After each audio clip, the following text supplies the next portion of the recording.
L'IA, est-ce que c'est juste une bulle financière prête à nous péter à la figure ou alors est-ce que c'est la révolution qui va absolument tout changer? Honnêtement, c'est la question qui est sur toutes les lèvres. Alors aujourd'hui, on va décortiquer l'analyse d'une vraie légende de Wall Street pour essayer ensemble d'y voir un peu plus clair. Bienvenue sur La Quotidienne de l'IA, la rubrique du premier site d'information sur l'intelligence artificielle, iainfo.fr. Et pour notre analyse du jour, on s'appuie sur un super article de Didier Taormina qui a été publié en mars 2026. Il y décortique un mémo qui a littéralement fait l'effet d'une bombe à Wall Street. Et tout commence avec cette question, toute simple en apparence, est-ce une bulle? Elle est posée comme ça, sans fioriture, par Howard Marks, le grand Manitou d'Octree Capital. Et attention, ce n'est pas n'importe qui.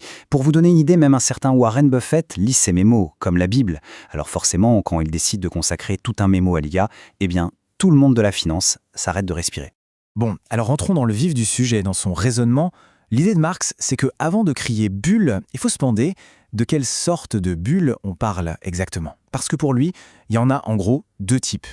Alors voilà la distinction. D'un côté, on a ce qu'il appelle les bulles de retour à la moyenne. Ça, en gros, c'est du vent, c'est purement financier, ça ne repose sur rien de concret. Pensez à la crise des subprimes de 2007. Quand ça éclate, pouf, il ne reste que des cendres.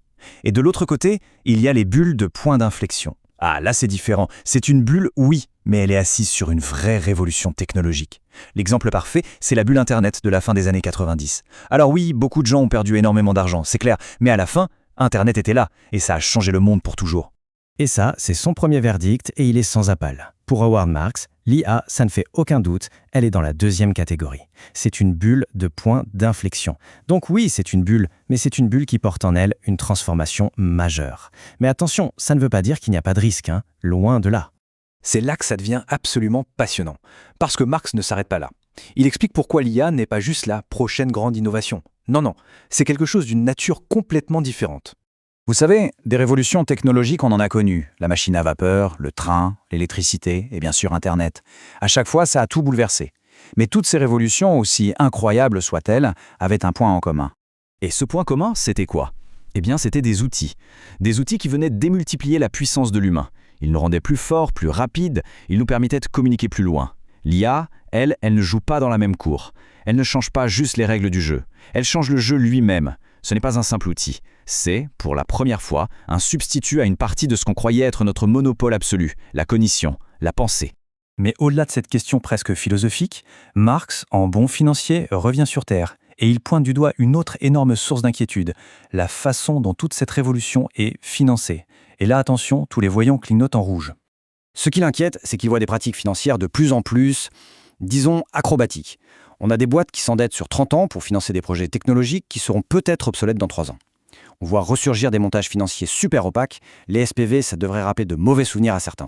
On a des startups qui n'ont même pas de produits, pas de clients et qui lèvent des milliards de dettes. Et le pompon, ce sont ces soupçons de transactions circulaires, où en gros, l'argent fait des allers-retours juste pour faire gonfler les bilans. Ça sent pas bon. Et là, il met le doigt sur le problème fondamental. Il nous dit « Attention, la dette, c'est le pire instrument possible pour investir dans ce secteur. » Pourquoi? C'est simple. L'IA, c'est un marché où le gagnant va tout prendre. The winner takes all. Si on investit en actions, ok, on va perdre sur 99 boîtes, mais le gain qu'on va faire sur la 100e, le vainqueur, sera tellement énorme qu'il couvrira toutes les pertes. Mais avec la dette, ça ne marche pas comme ça. Le gain est limité aux intérêts. Du coup, les petits gains qu'on fera sur les entreprises qui remboursent ne compenseront jamais les pertes colossales sur toutes celles qui vont faire faillite. Mais le mémo ne s'arrête pas là. Et c'est ça qui le rend vraiment exceptionnel. Marx sort de son rôle de financier pur et dur. Il termine par un post-scriptum sur l'impact social. Et là, croyez-moi, l'ambiance change du tout au tout. Il nous balance un chiffre qui vient d'un économiste d'un autre grand groupe, Vanguard. Le chiffre, c'est 43%. 43%.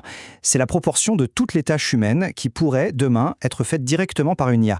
On ne parle pas d'aider les humains là, on parle de les remplacer, à une échelle qu'on n'a jamais vue.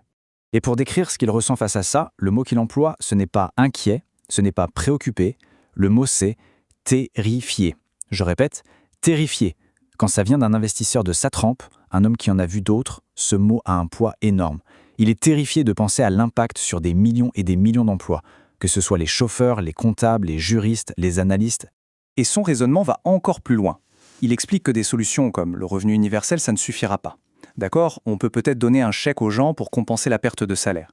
Mais comment est-ce qu'on compense la perte de sens, la perte de statut social, la perte de dignité que le travail apporte?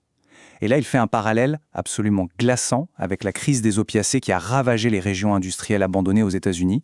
Pour lui, ce n'est pas une coïncidence. Alors, face à ce tableau qui est à la fois ultra excitant technologiquement, super dangereux financièrement et carrément terrifiant socialement, on fait quoi? On mise tout? On fonce tête baissée? Ou alors on prend ses jambes à son cou et on fuit le plus loin possible? La conclusion de Marx est à l'image du personnage, pleine de bon sens, de sagesse. C'est en quelque sorte ni tout dedans, ni tout dehors. Il ne faut ni se jeter à corps perdu, ni ignorer complètement le phénomène. Il recommande une approche mesurée, très sélective, et surtout, prudente. Il nous rappelle cette chose essentielle, quand tout le monde devient fou et que les prix n'ont plus aucun sens, la prudence, ce n'est pas de la lâcheté. C'est juste ce qui permet de survivre. Voilà pour cette analyse. Retrouvez toute l'actualité autour de l'intelligence artificielle sur le portail ia-info.fr.